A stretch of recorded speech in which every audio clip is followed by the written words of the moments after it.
అందరికీ నమస్కారం. మహిళా కమిషన్ అంటే కేవలం ఒక సంఘటన జరిగాక వెళ్ళి అక్కడికి వెళ్ళి కాదు, రెస్పాండ్ అవుట్ మాట్లాడటం కాదు. అవి జరగకుండా ఎలా నియంత్రించాలనేదే మా బాధ్యత. ఎందుకంటే నేను గత 2 నెలల్లో ఏదైతే మేము చూసిన కేసెస్ కానీ, మా దగ్గరికి వచ్చిన పిటిషన్స్ కానీ, ఇవన్నీ చూశాక ఇవన్నీ కూడా చాలా వరకు మనం అక్కడి వరకు తెచ్చుకోకుండా ముందే అరికట్టచ్చు. ఇది ఎలా అవుతుంది? అవగాహన కార్యక్రమాలు. ఎందుకంటే ముఖ్యంగా మా దగ్గరికి వచ్చే పిటిషన్స్ ఏదైతే ఉన్నాయో miners, especially 8th 9th class నుంచి, లేకపోతే టీనేజర్స్ అయితే కాలేజ్ చదివే వాళ్ళు, అలాంటివి ఎక్కువ వస్తున్నాయి. వాటితో పాటు డీవీసీ కేసెస్ అనేవి ఇవన్నీ కూడా ఎక్కువ వస్తున్నాయి. సో దీనికి ఏంటి సొల్యూషను? ఏదో ఇన్సిడెంట్ అయిపోయాక వెళ్ళి అక్కడ ఏదో పలకరించి చెప్పడం కాదు కదా. ఎందుకంటే ఆల్రెడీ ఆ ఇన్సిడెంట్ ఒకవేళ జరగకుండా ఉంటే విక్టిమ్ అనే వాళ్ళు ఉండరు. ఆ విక్టిమ్ ఉంటే ఫ్యామిలీ బాధపడాల్సిన అవసరం లేదు. సో ఇవన్నీ ఆలోచించి అవేర్నెస్ ప్రోగ్రామ్ యాక్చువల్లీ చేస్తున్నారు. ఇంకా చైల్డ్ వెల్ఫేర్ డిపార్ట్మెంట్ నుంచి village levels, mandal levels, already college, యూనివర్సిటీస్కి వెళ్ళి ఇంకా చేస్తున్నారు. అయినా కూడా ఇంకా జరుగుతున్నాయి అనేది మా బాధ. ఎందుకంటే ప్రభుత్వం కూడా చాలా ఎఫర్ట్స్ పెట్టి ఎన్నో టీమ్స్ ఫామ్ చేసి, లేకపోతే ఒక బడ్జెట్ కేటాయించి, ఆర్ సెంట్రల్ గవర్నమెంట్ సపోర్ట్, ఇప్పుడు బేటీ బచావో, బేటీ పడావో ఈ స్కీమ్స్కి కూడా ఫండ్స్ రిలీజ్ చేసి ఆడపిల్లలు బాగుండాలి అనే ఉద్దేశంతో ఎన్నో స్టెప్స్ తీసుకుంటున్నా. ఇంకా కొన్ని జరుగుతున్నాయంటే మేము చూసి 2 monthsలో మేము చూసి అనలైజ్ చేసింది ఏంటంటే, కొన్ని స్వయంకృతాపరాధం లేకపోతే ఆడపిల్లలు చేతిలా చేసుకుంటున్నారు. ఎస్పెషలీ ఏదైతే ఏజ్ గ్రూప్ నేను చెప్పింది 8th 9th క్లాస్ నుంచి డిగ్రీ చదివే పిల్లలకి ఏంటంటే ఈజీగా ఏదో సోషల్ మీడియా ఇన్ఫ్లుయెన్స్ వాళ్ళు కానివ్వండి, లేకపోతే మూవీస్లో అంటే చాలా బాగా చూపిస్తారు. అబ్బాయి చదువుకోపోయినా పర్లేదు, అమ్మాయి బాగా చదువుకుంటుంది, అబ్బాయి చదువుకోడు, అయినా వాళ్ళిద్దరి మధ్య లవ్ చూపించేసి హ్యాపీగా ఉన్నట్టు ఒక హ్యాపీ ఎండింగ్ అయితే అక్కడికి అయిపోతుంది. తర్వాత ఏం జరుగుతుంది అలాంటి సిచ్యువేషన్స్లో అనేది చూపించట్లేదు. సో ఆడపిల్లలు కూడా అక్కడి వరకే చూస్తున్నారు. లేకపోతే it's okay, college school level నుంచే లేకపోతే కాలేజ్ లెవెల్ నుంచే ఇంకా చదువుకోపోయినా ప్రేమలో పడటం ఇట్స్ ఓకే. దానికోసం హీరో ఉంటాడు కాబట్టి ఫైట్ చేసి అందరిని ఎదిరించి చేస్తాడు, హ్యాపీ ఎండింగ్ అయిపోద్ది. అసలు ఆ తర్వాత వచ్చే ప్రాబ్లమ్స్ అనేది కూడా ఎవరు చూపియట్లా. సో ఒక యాంగిల్లే, ఒక సైడే చూసి ఆడపిల్లలు చాలామంది ట్రాప్లో పడిపోతున్నారు. Especially minors. మేము చూసిన దాదాపు కేసెస్ ఏంటంటే పెళ్ళైన వాళ్ళతో మైనర్స్, లేకపోతే జస్ట్ అప్పుడే డిగ్రీ జాయిన్ అయిన వాళ్ళు, ఫ్యూచర్ గురించి ఆలోచించకుండా, చదువు గురించి ఆలోచించకుండా పెళ్ళైన వాళ్ళు ట్రాప్లో పడిపోయి ఇంట్లో నుంచి వెళ్ళిపోవటం, పేరెంట్స్ వచ్చి మిస్సింగ్ కంప్లైంట్స్ ఇవ్వమంటాం, వాళ్ళని ట్రేస్ చేయడానికి మళ్ళీ ఎఫర్ట్స్ పెట్టి, ఇవన్నీ కూడా వచ్చాక కూడా వాళ్ళకి ఎంత కౌన్సిలింగ్ ఇవ్వాల్సి వస్తుందంటే ఆ అమ్మాయిని ఆ ట్రాప్లో నుంచి బయటికి తీసుకురావడానికి కూడా చాలా ఎఫర్ట్ పెట్టాల్సి వస్తుంది. సో అట్లీస్ట్ ఆ స్టేజ్ వరకు వెళ్లకుండా మనం ఎంతైతే చేయగలం అనే ఉద్దేశంతో అవేర్నెస్ ప్రోగ్రామ్స్ ఫస్ట్ రాయలసీమ నుంచే మొదలుపెట్టాము.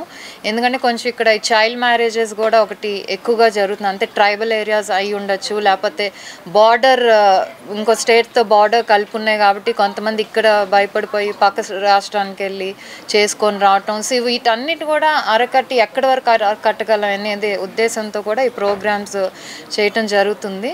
అండ్ ఎస్పెషలీ ఆడపిల్లల్ని మేము బేస్ చేసుకొని, ఎందుకంటే చాలా ముందు ఉంది, వాళ్ళకి ఫ్యూచర్ చాలా ఉంది. అలాంటి ఫ్యూచర్ని ఒకటి మాయలో పడిపోయి దాన్ని నాశనం చేసుకోవటం. అండ్ రీసెంట్గా మీకు ఒక ఇన్సిడెంట్ జరిగింది గండికోటలో. అక్కడ మైనరే ఆ పాప, ఆ అబ్బాయి మేజర్ ఏం పని చేయట్లే, అమ్మాయి వెళ్తుంది. కానీ పేరెంట్స్ చెప్పుకుని అతన్ని కలిస్తే చివరికి ఎవరి లైఫ్ స్పాయిల్ అయింది? అబ్బాయి బాగానే ఉన్నాడు, అమ్మాయి లైఫ్ ఎండ్ అయిపోయింది. అది కుటుంబానికి నచ్చలా, పరువు. సో ఇలాంటివన్నీ అవాయిడ్ చేయాలంటే ఏం చేయాలనేది అయితే మెయిన్లీ ఎడ్యుకేషన్. మేమే కాదు, యాక్చువల్లీ ఎవరైతే స్కూల్స్, కాలేజెస్ కూడా మేము గవర్నమెంట్తో మాట్లాడి అట్లీస్ట్ వాళ్ళకి ఇన్స్ట్రక్షన్స్ అన్నా ఇప్పిస్తాం.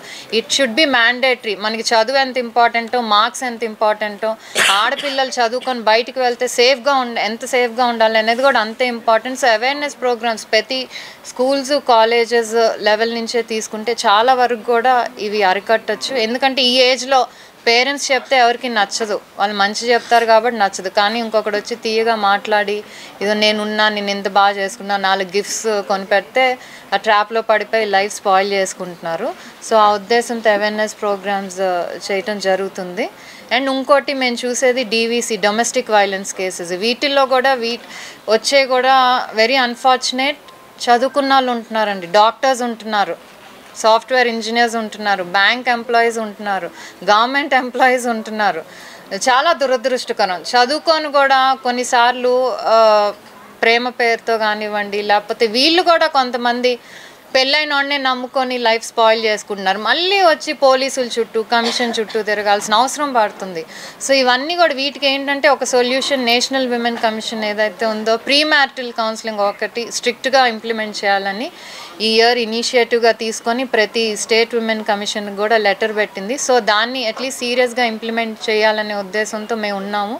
దీన్ని ఇంకో విధంగా ఏదైతే దీన్ని కంపల్సరీ చేయాలనే గవర్నమెంట్తో మాట్లాడి అట్లీస్ట్ ఈ ప్రీ మ్యారిటల్ కౌన్సిలింగ్ కంపల్సరీ చేస్తే పెళ్లి చేసుకునే ప్రతి వాళ్ళు లేకపోతే రిజిస్టర్ ఆఫీస్కి వెళ్ళి చేసుకునే వాళ్ళకు కూడా అక్కడ నోటీసులు అంటించి మీరు ప్రీ మ్యారిటల్ కౌన్సిలింగ్ చేసుకుంటేనే మేము రిజిస్ట్రేషన్ చేసుకుంటాం అని ఏదో ఒక కండిషన్ పెడితే తప్పితే దీని తర్వాత వచ్చే ఏదైతే గృహహింస కేసులు ఉంటాయో అవన్నీ కూడా తగ్గించడానికి వీలవుతుంది. సో ఆ దిశగా కూడా మేము అడుగులు వేయాలనుకుంటున్నాం. సో అన్నీ కలిపి అండ్ ఎస్పెషలీ మైనర్ మీద కానివ్వండి, కాలేజ్ ఆడపిల్లల మీద కానివ్వండి, వర్క్ ప్లేసెస్ నుంచి కూడా మాకు సెక్షువల్ హెరాస్మెంట్ కంప్లైంట్స్ వస్తున్నాయి. అది గవర్నమెంట్ ఎంప్లాయీస్ ఆఫీసెస్లో అవ్వచ్చు, లేకపోతే విడిగా ప్రైవేట్ ఇదిలో అవ్వచ్చు, లేకపోతే కాలేజ్ లెవెల్స్లో కూడా రీసెంట్గా జరిగిన ఇన్సిడెంట్ అందరికీ తెలుసు ఏదైతే.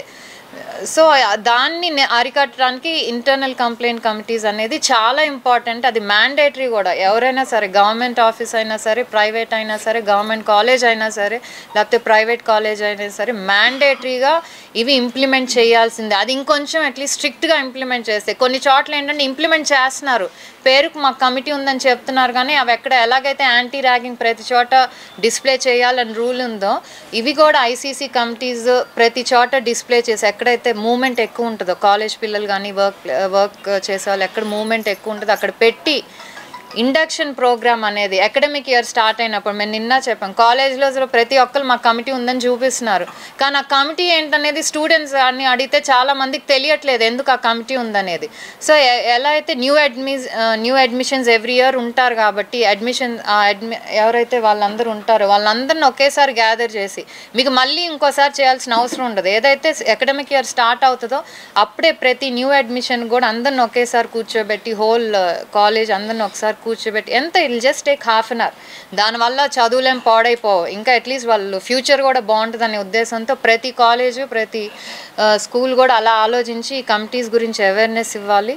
అలాగే గవర్నమెంట్ ఆఫీసెస్లో కూడా ఖచ్చితంగా ఇవన్నీ కూడా ఇంప్లిమెంట్ చేయాలి. ప్రైవేట్ ఆఫీస్లో చేసి క్వార్టర్లీ యాక్చువల్లీ రిపోర్ట్స్ పంపించాలి. అవి ఇంకా రావట్లేదు. సో అవి ఇంకా అట్లీస్ట్ ఎవ్రీ డిస్ట్రిక్ట్ కలెక్టర్తో చెప్పి అట్లీస్ట్ వాళ్ళకి లెటర్స్ పంపించి స్ట్రిక్ట్గా ఇంప్లిమెంట్ చేసే ఉద్దేశంతో ఇవన్నీ కూడా మేము ఉన్నాము. సో కేవలం ఇన్సిడెంట్ జరిగాక కాదు, జరగకుండా ఏం చేయాలనే ఉద్దేశంతో అవేర్నెస్ ప్రోగ్రామ్స్ ఇంకా ప్రతి జిల్లాలో చేసుకుంటూ ఎందుకంటే ఎంతసేపటికి ఏ ఇన్సిడెంట్ జరిగినా ప్రభుత్వము బాధ్యత అంటున్నారు, కానీ ప్రభుత్వం ప్రతి ఒక్కరిని ప్రతి ఇంటికి కాపలా పెట్టలేదు. ఎందుకంటే మనకి కొంచెం సెల్ఫ్ అవేర్నెస్ ఉండాలి, ఆడపిల్లలకి మంచా చెడు అని తెలియాలి, పేరెంట్స్ నుంచి మొదలవ్వాలి, ప్రేమతో చెప్పాలి. ఎందుకంటే కొంతమంది పేరెంట్స్ గట్టిగా చెప్పేసరికి వాళ్ళకు కూడా దాచిపెట్టేసి అసలు ఇంట్లో నుంచి వెళ్ళిపోవటం చేస్తున్నారు. సో ఇవన్నీ జరగకుండా ఒక ఎన్విరాన్మెంట్ క్రియేట్ చేసి ఇలా జాగ్రత్తగా ఉండాలమ్మా ఇలా అవుతుందని ప్రతి ఒక్కరు కూడా వాళ్ళకి తోచిన ఎవ్రీ లెవెల్లో ఇలాంటివి జరుగుతుంటే అట్లీస్ట్ మాకు ఒక్క 5% 10% తగ్గినా చాలు, అట్లీస్ట్ మాకు ఆ సాటిస్ఫాక్షన్ ఉంటుంది ఒకటి చేసామని. సో ఆ రేట్ని ఇంకా ఇంప్రూవ్ చేయడానికి ఏదైతే దాడులు జరుగుతున్నాయి ఆడపిల్లల మీద అది ఇంకా తగ్గటానికి మేము ఎంతవరకు ప్రయత్నం చేయగలమో అంతవరకు ప్రయత్నం చేస్తాం అనుకుంటున్నాం. Thank you.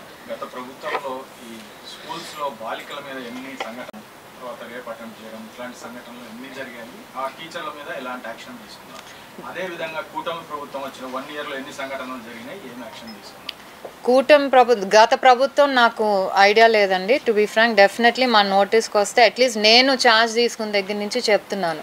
కొన్ని అయితే మీరు అప్రిషియేట్ చేయాలి, స్టూడెంట్సే వాళ్ళు ఇది చేస్తున్నారు, వెంటనే రియాక్ట్ అవుతున్నారు. రీసెంట్గా అది ఏ జిల్లా?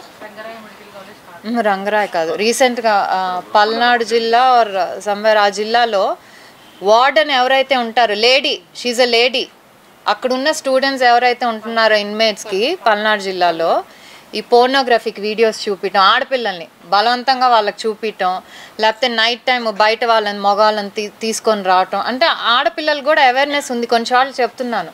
సో వాళ్ళు రియాక్ట్ అయ్యి పేరెంట్స్ కంప్లైంట్ చేయటం. అంటే మనకి ఏంటంటే చాలామంది భయపడి చెప్పరు. ఎవరైతే భయపడకుండా బయటకు వచ్చి చెప్తారో అప్రిషియేట్ చేయాలి. మొన్న జరిగింది కానివ్వండి, మొన్న మెడికల్ కాలేజ్లో ఏదైతే జరిగిందో కాకినాడలో, ఎందుకంటే చాలామంది నేను ఇందా చెప్పినట్టు ఇన్స్టిట్యూట్స్లో లేకపోతే కాలేజెస్లో స్కూల్స్లో ఏంటంటే ఒక భయం ఉంటుంది. ఎందుకంటే వాళ్ళ ఫ్యూచర్ అనేది ఆ ప్రిన్సిపల్ చేతిలోనో ఆ టీచర్ చేతిలోనో ఉంటుంది. సో ఏం జరిగితే వాళ్ళ మీద చెప్తే ఏమవుతుంది, మమ్మల్ని పాస్ చేయరు లేకపోతే మమ్మల్ని ఇంకా హెరాస్ చేస్తానే భయం ఉంటుంది. దాంతో చాలామంది బయటికి చెప్పరు. కాలేజెస్లో అనుకోండి సేమ్ ఇదే ప్రాబ్లమ్. మొన్న కాలేజ్లో హీస్ అ టెక్నీషియన్, వాళ్ళు స్టూడెంట్స్, కానీ ఎందుకు భయపడ్డారు, ఆ ప్రాక్టికల్ మార్క్స్కి కూడా ఈక్వల్ ఇంపార్టెన్స్ ఉంటుంది. సో అండ్ ఆ డిపార్ట్మెంట్ వాళ్ళు టెక్నీషియన్స్ ఉంటారు కాబట్టి రేపు మాకు, ఎందుకంటే ఎవ్రీవేర్ థియరీకి ఎంత ఇంపార్టెన్స్ ప్రాక్టికల్ ఇంపార్టెన్స్, ఒక్కొక్కసారి థియరీలో స్కోర్ చేయకపోయినా ప్రాక్టికల్లో స్కోర్ చేయొచ్చు. సో వాళ్ళ హెల్ప్ అవసరం కాబట్టి భయపడి చెప్పలే. కానీ ఇంక భరించలేక 2-3 ఇనిషియేటివ్ తీసుకొని చెప్పారు, వాళ్ళని అప్లోడ్ చేయాలి. మేము వెళ్ళినప్పుడు ఏం చెప్పారు మాకు, మేము చెప్పామండి కానీ మమ్మల్ని మిగతా టెక్నీషియన్స్ ఒకలాగా చూస్తున్నారు, అంటే ఆయన కొలీగ్స్ ఏదో, వాళ్ళకి భయం. మేము అదే చెప్పాం, ప్రిన్సిపల్ గారు చాలా క్లియర్గా, ఎవరైతే బయటకు వచ్చి ఒక ఇన్సిడెంట్ జరిగిందని చెప్తారో వాళ్ళ భద్రత కానీ బాధ్యత కానీ హాస్పిటల్ హెడ్ ఎవరైతే ఉంటారో వాళ్ళది. ఇంకా వాళ్ళని అప్రిషియేట్ చేసి మిగతా ఎవరైతే ఉంటారో వాళ్ళకి చెప్పాలి, వీళ్ళని కనుక మీరు హెరాస్ చేస్తే మీకు అదే సిచ్యువేషన్ పడుతుంది అనేది కూడా. ఇలాంటి మెసేజెస్ ఇవన్నీ కూడా ఒక రోజులో జరగవండి. కొంచెం మనం అవేర్నెస్ క్రియేట్ చేస్తే ఆడపిల్లలు కూడా భయపడకుండా ఉండి, ఓకే మేము బయటకు వచ్చి చెప్తే ఒకవేళ మాకు కాలేజ్లో న్యాయం జరగకపోతే తర్వాత డిస్ట్రిక్ట్ లెవెల్ వరకు వెళ్ళొచ్చు అనేది కూడా చెప్పాలి. ఎందుకంటే శిక్షలు పడుతుందండి, యాక్షన్. ఇప్పుడు నేను జరిగిన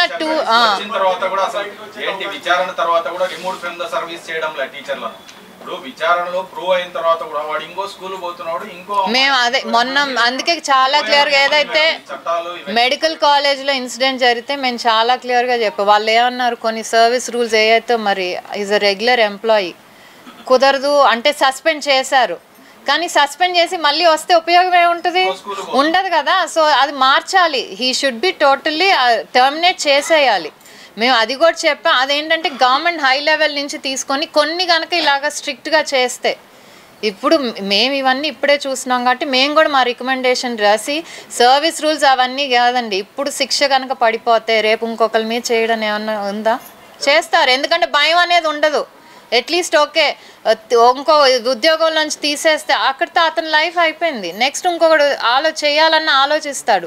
సో ఇది మేము రికమెండేషన్స్ పెడుతున్నాం. ఎంతసేపటికి మా సర్వీస్ రూల్స్ ఇలా ఉన్నాయి అలా ఉన్నాయి అంటే కాదు కదా, శిక్ష పడితేనే కదా ఇంకొకటి చేయకుండా ఉంటాడు.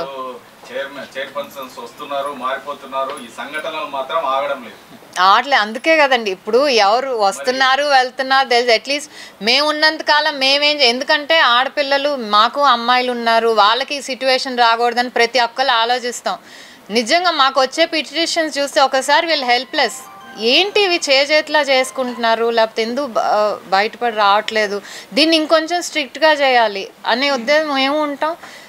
ఐ కాన్ స్పీక్ ఫర్, నేను మిగతా వాళ్ళ గురించి నేను మాట్లాడలేనండి, వచ్చే వాళ్ళ గురించి కూడా నేను మాట్లాడలేను.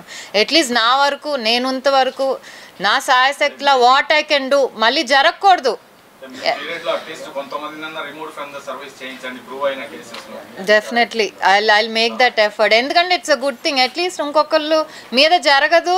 లేకపోతే ఆడపిల్లలకి ఏంటంటే మనం కంప్లైంట్ చేసినా ఏముందిలే, ఒక 2 వారాలు ఇంటికి వెళ్ళిపోతాడు, సస్పెండ్ చేస్తారు, మళ్ళీ వచ్చిన మాల్ అనేది మాత్రం అమ్మాయిల్లో ఉండకూడదు. ఓకే మనం చెప్పాం కాబట్టి పనిష్మెంట్ జరిగింది అని ఇస్తూ ఉంటే వాళ్ళు నెక్స్ట్ టైం ఏమైనా జరిగినా ధైర్యంగా చెప్తారు. అట్లీస్ట్ వీళ్ళు ఆ యాంగిల్లో వర్క్ చేయాలని చూస్తాం.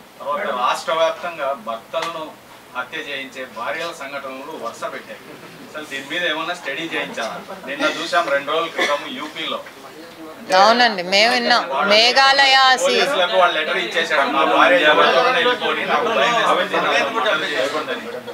కంపేర్ టు ఇలా కూడా లేవని చెప్పట్లేదండి.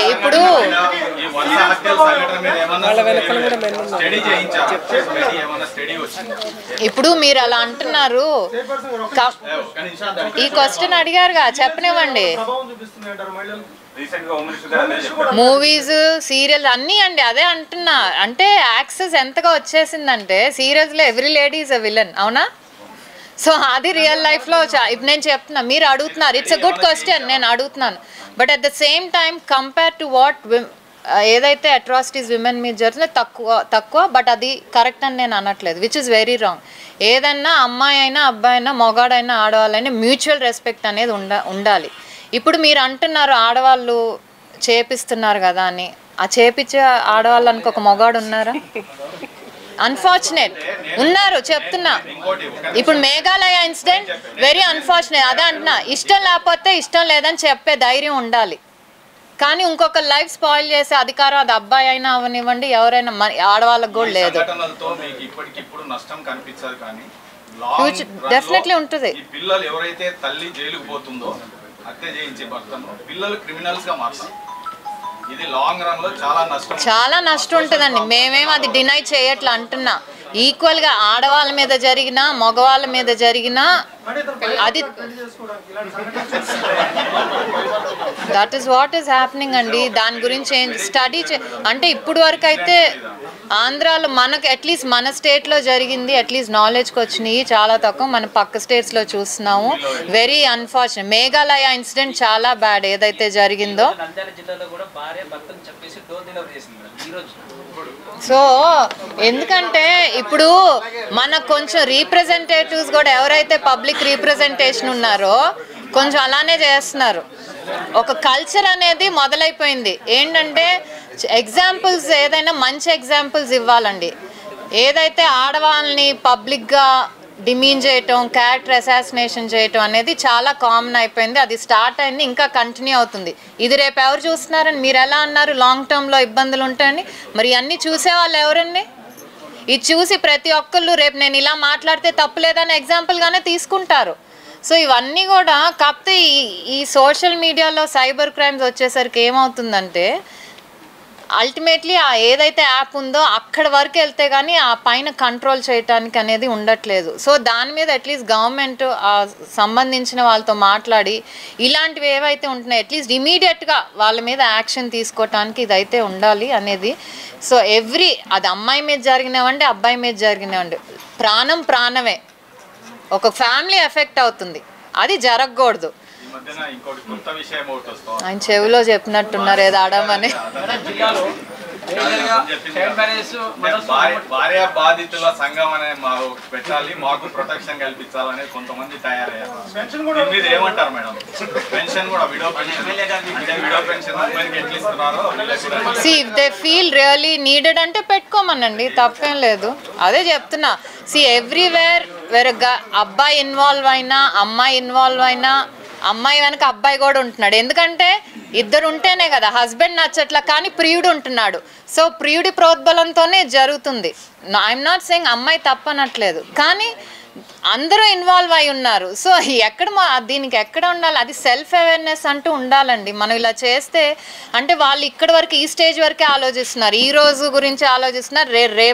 రేపు పుట్టబోయే పిల్లల గురించి ఎవరు ఆలోచించట్లా. ఏమైపోద్ది మేము లేకపోతే, ఒక ఫాదర్ లేకపోతే, ఒక మదర్ లేకపోతే ఆ పిల్లల భవిష్యత్తు ఏంటనేది ఆలోచించట్లా. ఇప్పుడు మీ గృహహింస కేసులు కూడా రోజు హస్బెండ్ వచ్చి అమ్మాయిని కొడుతున్నా అక్కడ ఆ ఎన్విరాన్మెంట్లో పెరిగే పిల్లలు ఎలా తయారవుతారండి? వాళ్ళ మైండ్ ఎలా ఉంటుంది? ఇట్స్ ఓకే, ఇలా చేస్తే ఓకే అనే మైండ్ సెట్తోనే పెరుగుతారు. So దర్స్ lot of steps which needs to be take to protect both women and men. అందరికీ ఈక్వల్గా జీవించే హక్కు ఉంది, హ్యాపీగా జీవించే హక్కు ఉంది. అన్ఫార్చునేట్లీ మీరు అన్నట్టు సీరియల్స్లో ఏదైతే ఇట్స్ ఓకే టు బి చెడ్డ ఆడపిల్ల చెడ్డగా ఉంటే పర్లేదు, కోడల్ని హింసిస్తే పర్లేదు, ఇవన్నీ కూడా సీరియల్ చాలా ఎఫెక్ట్ చూపిస్తున్నాయి. సో ఇది ఒక హై లెవెల్లో అట్లీస్ట్ గవర్నమెంట్ లేకపోతే సెన్సార్ బోర్డ్స్ ఏం చేస్తున్నాయండి? ఇలాంటివి వస్తుంటే ఎలాంటి ఇన్ఫ్లుయెన్స్ చూపుతున్నాయి? మూవీస్ ఓన్లీ ఫిక్షన్ అంటారు. ఆ ఫిక్షన్ని చూసి చాలామంది నేర్చుకుంటున్నారా లేదా? దాన్ని ఇన్స్పిరేషన్గా చాలామంది తీసుకుంటున్నారు. 99% మీరు ఇంకా 90% అన్నారు.